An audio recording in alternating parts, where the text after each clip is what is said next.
إن أصحاب الجنة اليوم في شغل فاكهون. બેશક જન્નતીઓ આજના દિવસે એવા કામોમાં મશગુલ હશે કે જેનાથી તેઓ ખુશ હશે. هم وأزواجهم في ظلال على الأرائك متكئون. એ લોકો અને એમની પત્નીઓ છાયામાં શણગારેલા તખ્ત પર ટેકો લગાવીને બેઠા હશે. لهم فيها فاكهة ولهم ما يدعون. ત્યાં એમના માટે દરેક પ્રકારના ફળો તૈયાર છે અને જે કાંઈ એ લોકો ચાહશે એ એમના માટે હાજર છે. سلام قولا من رب رحيم. સલામ, આ મહેરબાન પરવરદિગારનું જન્નતીઓ માટેનું કલામ છે. સૌપ્રથમ આયતના જરૂરી પોઈન્ટ્સ વિશે સમજીએ. પહેલું, શોગોલ એટલે એવું કામ જે ઇન્સાનને મશગુલ કરી દે. ફાકિહુન, આ શબ્દ ફકાહતુન પરથી છે, જેનો મતલબ થાય છે ઇન્સાનના દિલને ખુશ કરે તેવી વાત. આ આયતમાં વપરાયેલો એક શબ્દ અરાઇક, અરીકે શબ્દનું પ્લુરલ છે, જેનો અર્થ ખાસ દુલ્હા અને દુલ્હન માટે સજાવવામાં આવેલું સ્ટેજ છે, જે ખાસ શાદીની રાતે, નિકાહની રાતે સજાવવામાં આવે છે. જન્નતમાં ચારે તરફથી સલામ છે, જેમ કે ખુદા જન્નતીઓને સલામ કરે છે, સલામુન કૌલમ મિર રબ્બિર રહીમ. ફરિશ્તાઓ પણ જન્નતી લોકોને સલામ કરે છે. વલ મલાઇકતુ યદખુલુના અલૈહિમ મિન કુલ્લિ બાબિન સલામુન અલૈકુમ, એટલે મલાઈકા દરેક દરવાજાથી દાખલ થશે અને કહેશે તમારા પર સલામતી થાય. જન્નતી લોકો પણ એકબીજાને સલામ કરશે. તહિયતુહુમ ફીહા સલામ. ટૂંકમાં જન્નતમાં ચારે તરફથી સલામ છે. إن أصحاب الجنة اليوم في شغل فاكهون. هم وأزواجهم في ظلال على الأرائك متكئون. لهم فيها فاكهة ولهم ما يدعون. سلام قولا من رب رحيم. આયતમાંથી મળતા જરૂરી દર્સ આ પ્રમાણે છે. પહેલું, જન્નતમાં નવરા બેસવાનું નથી.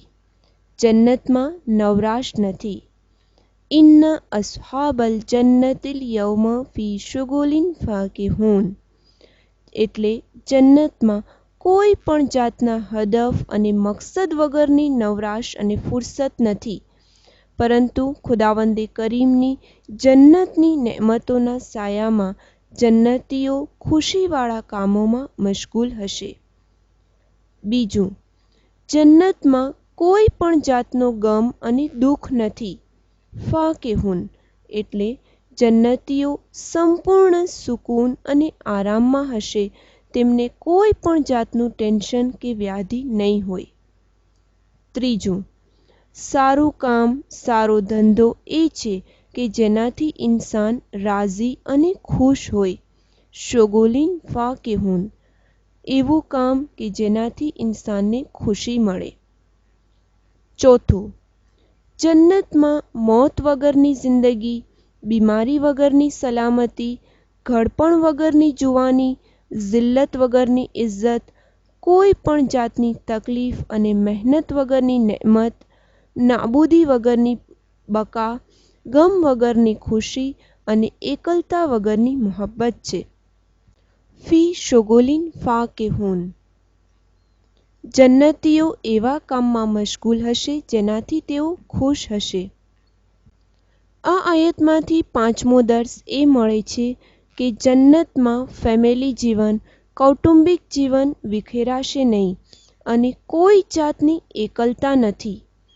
હુમ વ અઝવાજુહુમ ફી ઝિલાલિન અલલ અરાઇકી મુત્તકિઉન, એ લોકો અને એમની પત્નીઓ છાયામાં શણગારેલા તખ્ત પર ટેકો લગાવીને બેઠા હશે. અરાઈક એટલે દુલ્હા દુલ્હન માટે સજાવવામાં આવેલું સ્ટેજ.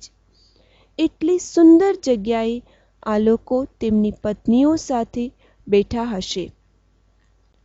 ટૂંકમાં જન્નતમાં પણ ઇન્સાન પોતાના ફેમિલી સાથે રહેશે અને કોઈ જાતની એકલતા નથી. છઠ્ઠું, જન્નતનું ઘર ઇન્સાનને ગમે તેવું અને સુકૂન આપનાર છે. ફી ઝિલાલિન અલલ અરાઇકી મુત્તકિઉન એટલે છાયામાં શણગારેલા તખ્ત પર ટેકો લગાવીને તેઓ બેઠા હશે. જન્નતનું ઘર એવું હશે જે દરેક ઇન્સાનને ગમે અને તેને સુકૂન આપે.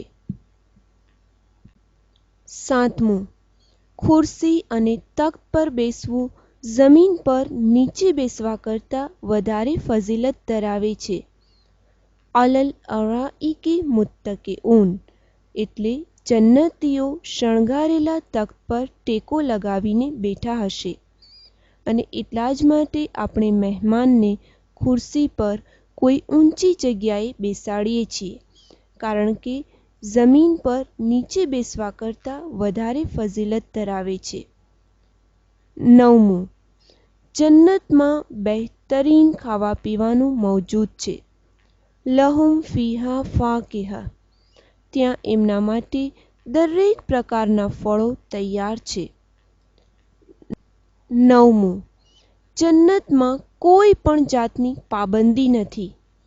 વલહુમ ફીહા મા યદ્દઉન યદ્દઉનનો અર્થ એમ થાય છે કે તેમને જે કંઈ જોઈએ છે અને તેમની જે કંઈ ઈચ્છા છે તે તેમના માટે જન્નતમાં મોજૂદ હશે અને તેમના દિલને કોઈ પણ એવી ઈચ્છા અને આરઝુ નહીં હોય કે જે પૂરી ન થઈ શકે તેવી હોય. 10મું, કયામત જિસ્માની છે, કારણ કે ફળો, પત્નીઓ અને ખુરશી આ બધી વસ્તુઓ એ વાતની દલીલ છે કે કયામતમાં આ જ શરીર સાથે જિંદગી જીવશું.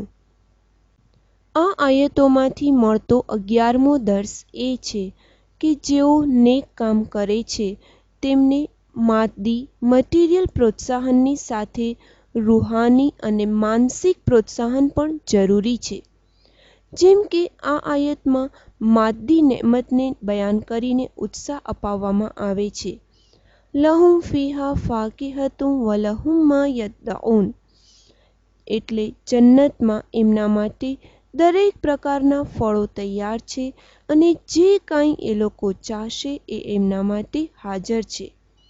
અને આ આયતમાં રૂહાની પ્રોત્સાહન આપવા માટે પરવરદિગાર જન્નતીઓને સલામ પણ કરે છે. સલામુન કૌલમ મિર રબ્બિર રહીમ.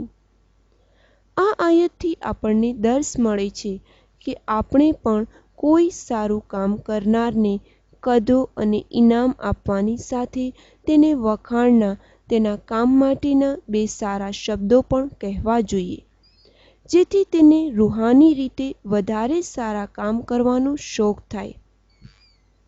12મું, જન્નતમાં મહેરબાન પરવરદિગાર પાસેથી ઇજ્જતવાળી ખુશી અને સલામતી હાંસિલ થશે. સલામુન કૌલમ મિર રબ્બિર રહીમ. 13મું, ખુદા પાસેથી સલામ મેળવવાની ઈચ્છા જન્નતીઓની સૌથી મોટી ઈચ્છા હશે. સલામુન કૌલમ મિર રબ્બિર રહીમ. ખુદા જેવી મહાન હસ્તી આપણા જેવા ગુનેહગાર ઇન્સાનને સલામ કરે તે કેટલી મોટી ઇજ્જત અને ખુશીનું સબબ હોય.